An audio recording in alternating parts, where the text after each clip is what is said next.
وكلنا صاحبا في سفرنا وخليفة في أهلنا وطمس على وجوه أعدائنا وامسخهم على مكانتهم فلا يستطيعون المضي ولا المجيء إلينا أما بعد.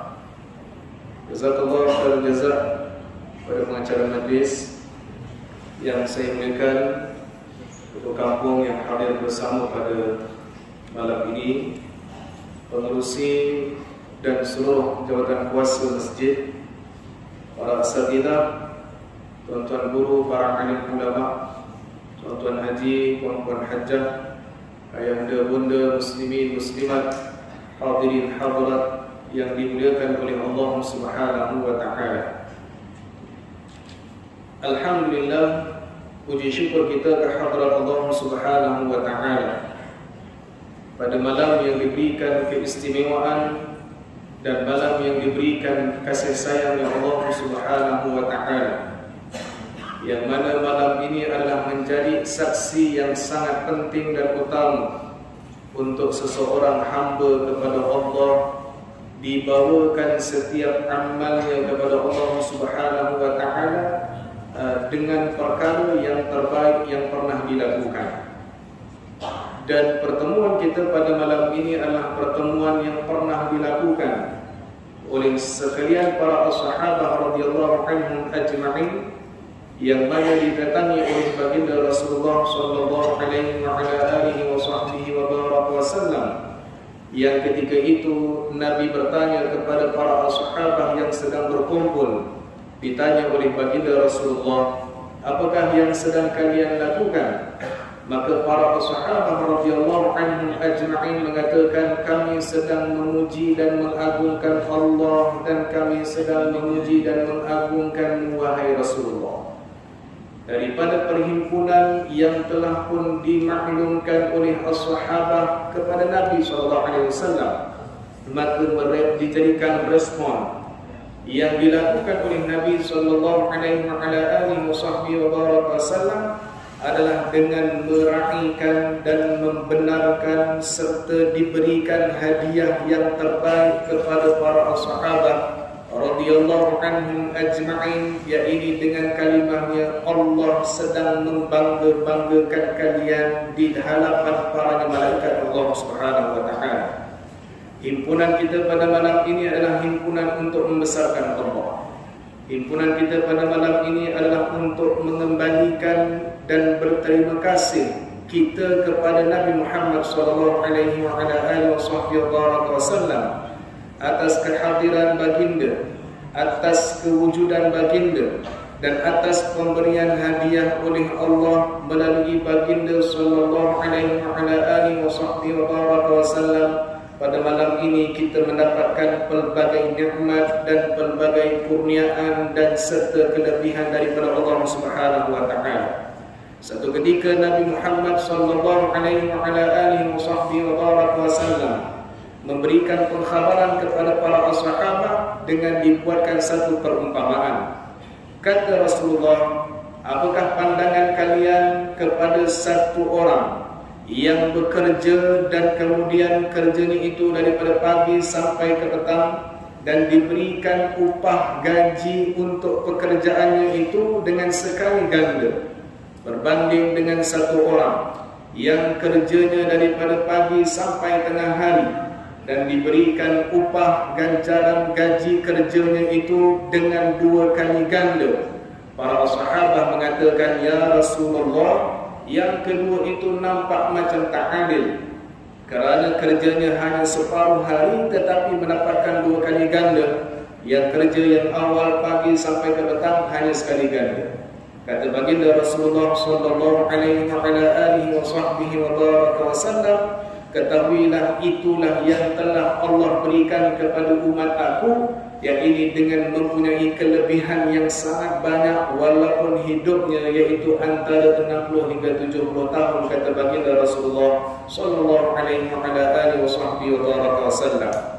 Daripada kelebihan-kelebihan yang telah dizahirkan oleh Allah kepada Nabi sallallahu alaihi wasallam akan kurniaan yang telah diberikan kepada umat Nabi sallallahu alaihi wasallam, maka satu kalimah yang sangat besar untuk kita lakukan kepada Nabi adalah melalui kepada khidmatnya kita kepada Nabi SAW.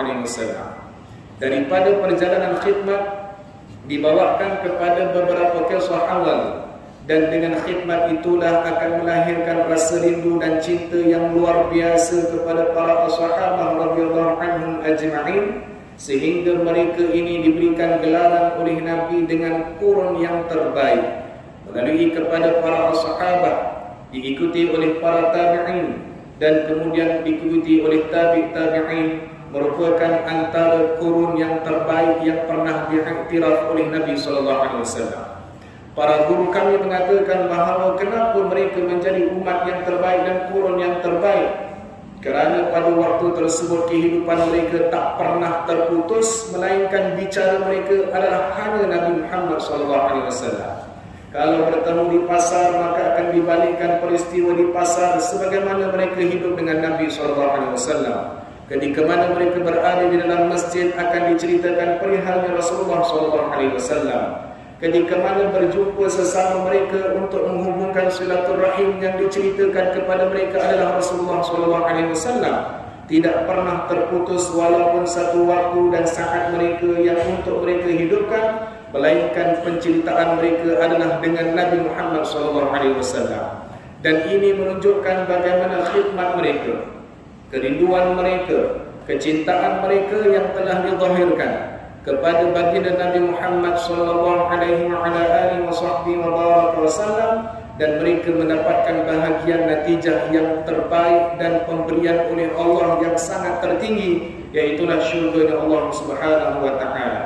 Sebelum kita masuk daripada perbincangan apa itu khidmat yang perlu dilakukan, maka kita ambil daripada perbuatan para sahabat yang meletakkan kerinduan yang luar biasa kepada Nabi SAW.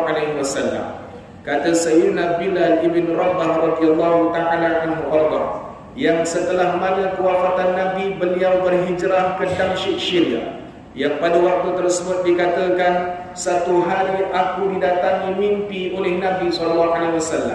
Nabi mengatakan kepada aku, kata Sayyidina Bilal, sudah keraskah hati engkau wahai Bilal? Nabi SAW mengatakan kepada Sayyidina Bilal, telah keraskah hati engkau wahai Bilal, kerana telah lama engkau tidak menziarahi aku, kata Sayyidina Rasulullah sallallahu alaihi wasallam. Perbuatan yang meletakkan Sayyidina Bilal dikatakan keras hati kerana menjauhkan hubungannya dengan Nabi kepada seluruh jasadnya. Sayyidina Bilal bin Rabah radhiyallahu ta'ala anhu arda lantas terus menyiapkan kenderaannya, kelengkapannya, dan kemudian menaiki binatang tunggangan bermusafir terus ke Madinatul Munawwarah. Kemudian Sayyidina Bilal bin Rabah radhiyallahu ta'ala anhu arda sampai ke Madinatul Munawwarah, berjumpa dengan dua orang yang sangat dirindui akan Sayyidina Bilal, kerana menatap wajah dua orang ini mengembalikan nostalgianya dengan Nabi SAW. Kata para sahabat, kalau kalian melihat kepada Sayyidina Hasan daripada pinggang ke atas, itulah Nabi SAW. Kalau kalian melihat kepada Sayyidina Husain daripada pinggang ke bawah, itulah Nabi SAW. Dua orang yang sangat dicintai oleh Rasulullah, yang digambarkan dengan kemuliaan dan kehebatan daripada susuk tubuh ini, meminta kepada Sayyidina Bilal bin Rabah radhiyallahu ta'ala anhu untuk melaungkan azan. Sampai daripada kalimah asyhadu anna Muhammadar Rasulullah. Kata para sahabat, tidak ada tangisan yang paling banyak berlaku setelah kewafatan Nabi, melainkan waktu tersebut semua sahabat menangis kerana mendengarkan azannya Sayyidina Bilal. Terzahir kerinduan yang luar biasa kepada Nabi SAW. Kehidupan mereka, kebersamaan mereka adalah hanya untuk Nabi SAW. Sayyidina Uwais Al-Qarni radhiyallahu ta'ala anhu arda, bagaimana kecintaan yang luar biasa kepada Nabi SAW. Dikatakan satu ketika Sayyidina Uwais Al-Qarni radhiyallahu ta'ala anhu arda mencabut gigi garhamnya tanpa sebab. Ketika mana ditanya, wahai Uwais, kenapa engkau mencabut gigi garham engkau? Kata Sayyidina Uwais Al-Qarni radhiyallahu ta'ala anhu arda, telah sampai kepada aku berita Nabi SAW dalam peperangannya, yang mana waktu itu Nabi telah tergugur, maknanya telah daripadanya jatuh gigi garham Rasulullah. Maka aku mencabut gigi garham aku untuk merasai sebagaimana dirasai oleh Nabi SAW. Sayyidina Uwais Al-Qarni radhiyallahu ta'ala anhu arda, orang yang tak pernah dikenali oleh makhluk di bumi, melainkan namanya itu disebut oleh Nabi Muhammad SAW. Diarahkan dua orang sahabat yang dijamin syurga oleh Allah, Sayyidina Umar dan Sayyidina Ali radhiyallahu anhuma, diminta oleh Nabi berjumpa dengan Sayyidina Uwais Al-Qarni radhiyallahu ta'ala anhu arda untuk meminta doa kepada Sayyidina Uwais, kerana doanya Sayyidina Uwais itu qabul di sisi Allah Subhanahu wa taala. Kenapa dimuliakan Sayyidina Uwais Al-Qarni? Walaupun dalam catatan sirah mengatakan bahawa Sayyidina Uwais Al-Qarni wafat pada dalam peperangan Azerbaijan, yang mana pada waktu tersebut as-sahabah yang bersama dengan Sayyidina Uwais melihat kepada susuk tubuh Sayyidina Uwais yang sakit, bukan berjihad tapi sakit dalam keadaan penguduran dan kemudian wafat. Disiapkan pada waktu tersebut, kata para sahabat yang duduk bersama mereka pada waktu tersebut, kami melihat saat mana Uwais Al-Qarni radhiyallahu anhu wafat, kami telah nampak di sebelahnya ada telah kain kafan, kami nampak di sebelahnya adalah kuburan yang telah siap digali, dan kami telah siap nampak air yang untuk disiapkan saat menguruskan kepada jenazah Sayyidina Uwais Al-Qarni.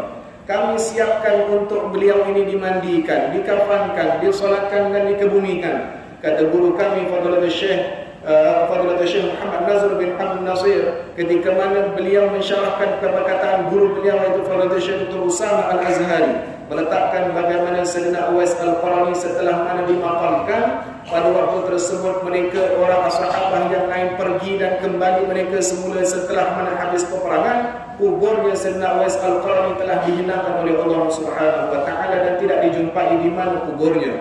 Para ulama mensyarahkan kepada perkataan ini, yaitu kisah Sayyidina Uwais Al-Qarni, permintaannya untuk dia tidak dikenali oleh makhluk di bumi, tetapi tetap Allah Subhanahu wa taala memuliakan, mengagungkan, meninggikan dan memperkenalkan namanya dan orangnya kepada para sahabat dan seluruh umat generasi sampai akhir zaman, kerana hubungan cinta Sayyidina Uwais Al-Qarni kepada Nabi Muhammad SAW. Disebutkan dalam satu riwayat, Sayyidina Uwais Al-Qarni radhiyallahu ta'ala anhu arda pergi menziarah ke Madinah setelah wafatnya Nabi Muhammad SAW. Ketika itu katanya Sayyidina Uwais Al-Qarni sampai di depan pintu Masjid An-Nabawi. Pada waktu tersebut dikhabarkan kepada Sayyidina Uwais Al-Qarni, wahai Tuan, sesungguhnya di hadapan Tuan adalah makamnya Nabi Muhammad SAW.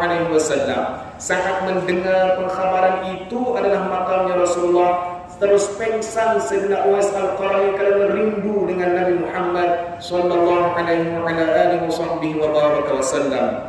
Sayyidatina Aisyah radhiyallahu anha didatangi oleh satu orang perempuan yang mana berjumpa dengan Sayyidatina Aisyah setelah kewafatan Nabi SAW, meminta izin untuk duduk ataupun menatap melihat kepada makamnya Rasulullah SAW dan kemudian Sayyidatina Aisyah Ummul Mukminin yang pada waktu tersebut menjaga makamnya Rasulullah dibenarkan untuk masuk pada waktu tersebut. Didudukkan orang perempuan ini dan diminta izin keduanya untuk membuka makamnya Nabi SAW. Kata Sayyidatina Aisyah radhiyallahu anha, waktu aku bukakan makam Rasulullah, aku dapati perempuan ini menangis dan terus menangis sehingga beliau wafat di hadapan makam Nabi Muhammad SAW. Ketika mana riwayat yang mutawatir yang terlalu banyak riwayatnya yang pernah disebutkan oleh Imam Jalaluddin Asyuti radhiyallahu taala anhu dan beberapa ramai para ulama yang lainnya menceritakan satu orang yang sangat agung dan mulia dengan keilmuan dan sanad keturunan Nabi SAW, Al-Imam Ar-Rifa'i radhiyallahu taala anhu Imam Ahmad Ar-Rifa'i radhiyallahu taala anhu ketika mana beliau berhadap di hadapan makam Rasulullah sallallahu alaihi wa ala alihi wasallam, melihat kepada makamnya Rasulullah, yang diketahui bahawa Imam Ar-Rifa'i adalah orang yang sangat-sangat merindui kepada Nabi sallallahu alaihi wasallam, sebagaimana juga gelaran yang pernah diberikan kepada satu orang ulama namanya Syekh atau Imam Ahmad Sirajuddin, yang dikatakan bahawa orang yang paling merindui Nabi sallallahu alaihi wasallam. Al-Imam Ahmad Ar-Rifa'i radhiyallahu ta'ala anhu duduk seketika di hadapan Nabi sallallahu alaihi wasallam.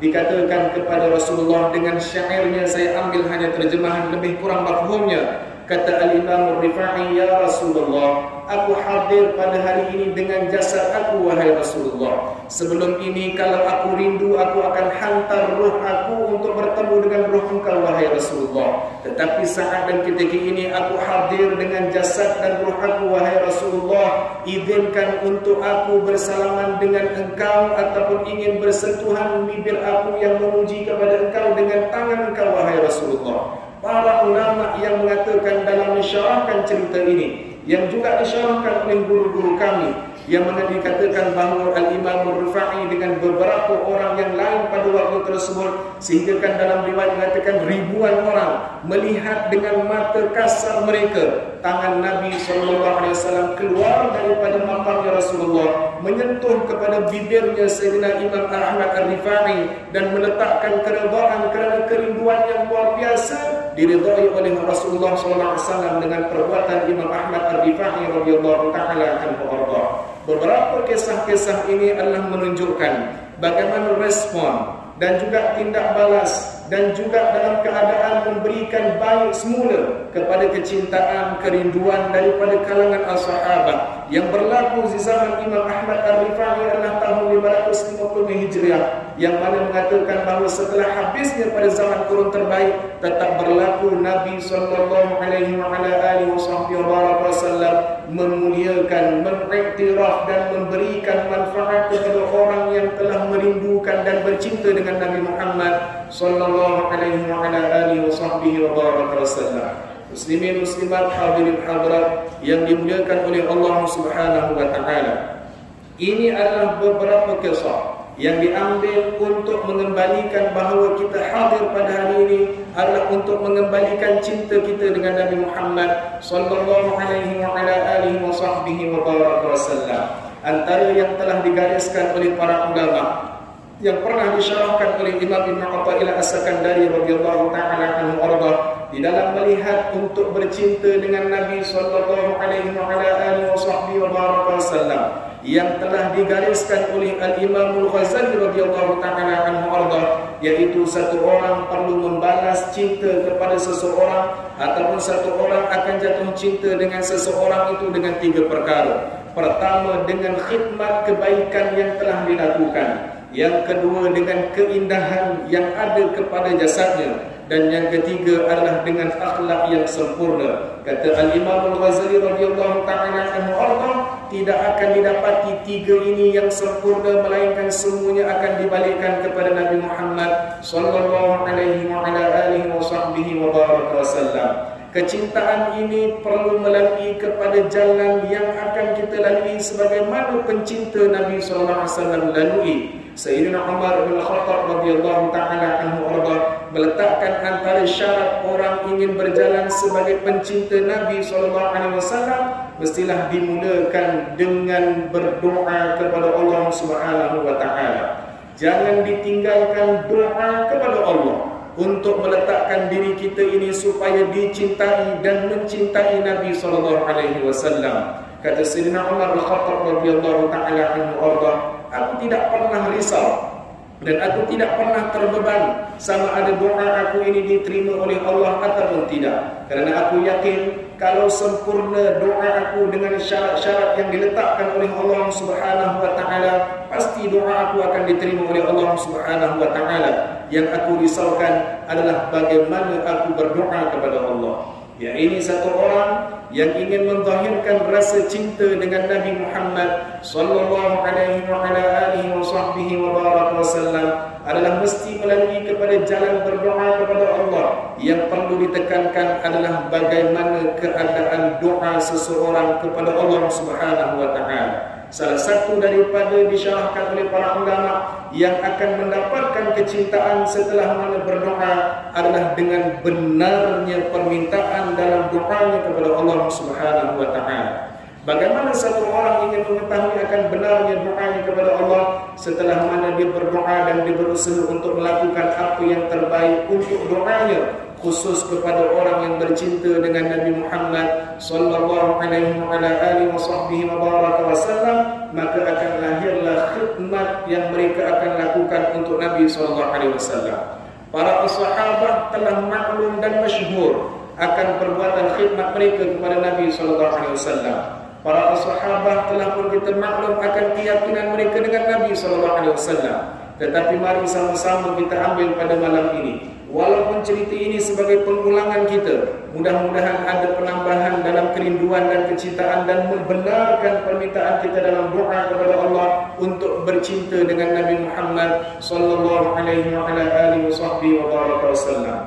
Antara riwayat yang boleh diambil, yang telah saya ambil daripada guru mulia Fadilatul Habib Umar bin Hafidh, yang juga pernah disyarahkan oleh anak murid beliau, yaitu Masyarah di Darul Mustafa Tarif Hadarullah, yaitu Habib Mujtaba bin Syihab Hafidhahullah. Beliau mensyarahkan dalam satu peristiwa tentang khidmat yang menjadi tanggungan dan akhirnya dibalas syurga oleh Allah Subhanahu wa taala, yaitulah khidmat satu batang tamar kepada Nabi sallallahu alaihi wasallam. Ringkasan daripada penceritaan ini diambil bagaimana saat Nabi sallallahu alaihi wasallam berkhutbah dan kemudian Nabi sallallahu alaihi wasallam diganggu dengan tangisan satu orang budak yang kata para sahabat, kami tak tahu dari mana datangnya tangisan ini, sehingga tergelamnya suara Nabi sallallahu alaihi wasallam. Kerana semakin lama semakin kuat dan semakin kuat, dan pada waktu tersebut kami melihat Nabi SAW memberhentikan khutbahnya dan Nabi turun daripada mimbar yang baru. Nabi memerhatikan di sebelah kanannya, dan kami melihat, kata as-sahabat, Nabi menghampiri kepada satu batang tamar. Nabi peluk sebagaimana anak kecilnya, Nabi mengusap sebagaimana anak kecilnya. Dan waktu itu kami nampak sekejap Nabi berbisik dan kemudian Nabi diam, dan kemudian Nabi berbisik kembali pada waktu tersebut. Kata as-sahabah radhiyallahu anhum, kami memerhatikan perkara tersebut sehingga kami mendengar suara tangisan itu semakin perlahan dan terakhir seperti mana orang budak-budak yang nak habiskan tangisan yang terakhir. Nabi sambung khutbahnya, dan kemudian setelah malam solat kami diarahkan oleh Nabi untuk menebang pohon tamar ini, dan kami diarahkan untuk mengebumikan pohon tamar ini sebagaimana dikebumikan manusia pada waktu tersebut. Kata as-sahabah, setelah selesai seluruhnya, Nabi sallallahu alaihi wasallam menceritakan kepada kami yang menangis tadi adalah pohon tamar. Nabi sallallahu alaihi wasallam mengatakan bahawa pohon tamar ini menangis kerana aku berpisah dengan dia pada waktu ini. Khidmat apa yang pohon tamar ini buat? Hanya tempat penyandaran Nabi SAW. Khidmat apa yang pohon tamar ini buat? Hanya untuk duduk tempat sandaran Nabi SAW. Nabi berpisah dengan dia kerana ada mimbar yang baru. Tangisannya didengari oleh para sahabat. Kata Rasulullah, kalau aku tak pujuk pokok ini, kata Nabi, kalian akan dengar tangisannya sampai kiamat, kata Rasulullah SAW. Ini juga berlaku ketika mana Hajjatul Wada'. Nabi SAW tengah sembelih binatang korban. Datang satu ekor unta yang disebutkan dalam riwayat ketika mana unta ini datang, matanya itu merah dan mengeluarkan air mata yang terlalu banyak. Kata Nabi SAW, ketepikan binatang yang lain, selesaikan binatang unta ini dahulu. Kata para sahabat, Nabi mengatakan setelah mana Nabi korbankan unta ini, kata Nabi, andai aku yang tidak korbankan unta ini, kalian akan nampak dia akan menangis sampailah kematian unta ini ditakdirkan oleh Allah Subhanahu wa taala. Untuk apa? Supaya korbannya itu dilakukan oleh Nabi Muhammad SAW. Pohon tamar menangis kerana berpisah dengan Nabi. Nabi SAW menunjuk, kata Nabi, aku berikan dua pilihan. Yang pertama, kata Rasulullah, aku boleh kembali kepada tempatnya, tetapi aku akan berpisah dengan dia setelah mana aku wafat, kata Rasulullah SAW. Atau pilihan yang kedua, kita berpisah sementara, aku akan terbang kepadanya dan aku tanam pada dia, dan kita akan berjumpa di syurga. Kata Rasulullah SAW, pohon tamar ini berjanji kepada aku dan akan memilih kepada yang kedua, walau berpisah sementara, tapi akan jumpa Nabi SAW di dalam syurganya Allah Subhanahu wa taala. Muslimin, muslimat, hadirin hadirat, syarah daripada hadis ini pernah disyarahkan oleh guru kami Fadilatul Habib Umar bin Hafidh, guru kepada guru kami, mensyarahkan hadis ini dengan mengatakan, alangkah indahnya satu pohon tamar yang menangis kerana terpisah dengan Nabi. Nabi hentikan khutbahnya, Nabi menuju kepadanya, Nabi offer kepadanya syurga. Apakah akan Nabi SAW melupakan akan tangisan umat kalau berang menangis mereka untuk Nabi SAW? Pasti satu orang umat Nabi yang hanya dalam tangisannya kerana Nabi pasti akan diselamatkan oleh Nabi Muhammad SAW, walaupun dia hanya sebatang pokok, tapi diberikan manfaat, diberikan offer syurga oleh Nabi SAW. Alangkah bagusnya kalau umat pada hari ini menangis dan terus menangis untuk Nabi SAW. Maka muslimin, muslimat, hadirin hadirat yang dimuliakan oleh Allah Subhanahu wa taala, begitu juga kisah yang telah pernah disyarahkan oleh guru-guru kami berkaitan dengan satu makhluk yang berkhidmat untuk Nabi, iaitulah pergunungan Uhud, yang mana masyhur juga ceritanya saat Nabi SAW berada di atas dan bergegar Uhud. Nabi mengatakan, diam kamu wahai Uhud, di atas engkau ada Nabi, di atas engkau ada seorang yang sedih, dan di atas engkau ada dua orang yang mati syahid. Kata Nabi SAW setelah mana disuruh diam dan Nabi kembali ke Madinah, para ulama mensyarahkan daripada kitab-kitab para ulama sirah, andai Nabi tidak suruh diam Uhud pada waktu tersebut, kalau Nabi balik ke Madinah, pasti gunung Uhud ini akan berjalan mengikut Nabi Muhammad SAW. Muslimin, muslimat, hadirin hadirat yang dimuliakan oleh Allah Subhanahu wa taala. Gambaran cerita-cerita ini adalah untuk litathbit, ya, ini untuk mengukuhkan hati kita supaya benar dengan meminta kepada Allah melalui doa yang benar, bahawa agar kita dapat dicintai dan mencintai kepada baginda Nabi Muhammad sallallahu alaihi wasallam. Dalam perjalanan seseorang yang nak menemui kepada baginda Rasulullah dengan doanya yang benar, maka akan diistijabahkan oleh Allah Subhanahu wa taala melalui kepada jalan-jalan khidmat. Salah satunya adalah dengan berdoa kepada Allah Subhanahu wa taala agar seseorang dapat mencapai kepada cinta dengan Nabi Muhammad sallallahu alaihi wasallam. Antara perkara yang kedua daripada perjalanan seseorang yang ingin mendapatkan cinta kepada Rasulullah SAW adalah dengan perlu digabungkan satunya ma'rifah dan yang kedua namanya mahabbah. Kata Imam Ibn Athaillah As-Sakandari, seseorang yang makin banyaknya makrifah akan Rasulullah, pasti pada dirinya akan bertambah mahabbah kepada Rasulullah SAW, dan sebaliknya. Orang yang kalau banyak kenal akan Rasulullah, maka pasti akan bertambah sayangnya dengan Nabi Muhammad sallallahu alaihi wasallam. Perkenalan kita yang ingin kita bicarakan pada malam ini dengan tiga perkara yang lain yang telah disebut oleh Al-Imam Al-Ghazali, iaitulah kita akan kenal bagaimana wajah yang sangat cantik Nabi Muhammad sallallahu alaihi wasallam. Seseorang perlu menzahirkan cinta kerana makrifah akan keindahan Nabi Muhammad SAW. Dalam syarah kepada Syama'il Muhammadiyah karangan daripada Al-Imam Qustullani iaitu Al-Mawahib Al-Laduniyah, juga pernah disyarahkan dalam syarah kepada Hasyiah kepada Syama'il Muhammadiyah karangan Al-Imam Bajuri radhiyallahu ta'ala anhu arda, mensyarahkan tentang bagaimana keindahan Nabi Muhammad sallallahu alaihi wasallam adalah dengan mendapatkan manfaat kebaikan-kebaikan setelah mana mengenal akan wajah Nabi Muhammad sallallahu alaihi wasallam. Antara perawi yang mencatatkan paling sempurna menceritakan keindahan wajah Nabi Muhammad sallallahu alaihi wasallam adalah anak tiri Nabi yang bernama Sayyidina Hindun bin Abi Hala, satu orang anak tiri Nabi yang melalui perkahwinan Sayyidina Khadijah dengan suami sebelum Nabi SAW menjadi orang yang paling panjang ceritanya tentang wajah Nabi SAW. Walhasil yang ingin kita ambil khulasah tentang wajah Nabi, perlu diyakini sampailah saat bila-bila pun bahawa wajah Nabi adalah wajah yang bercahaya secara hakikinya.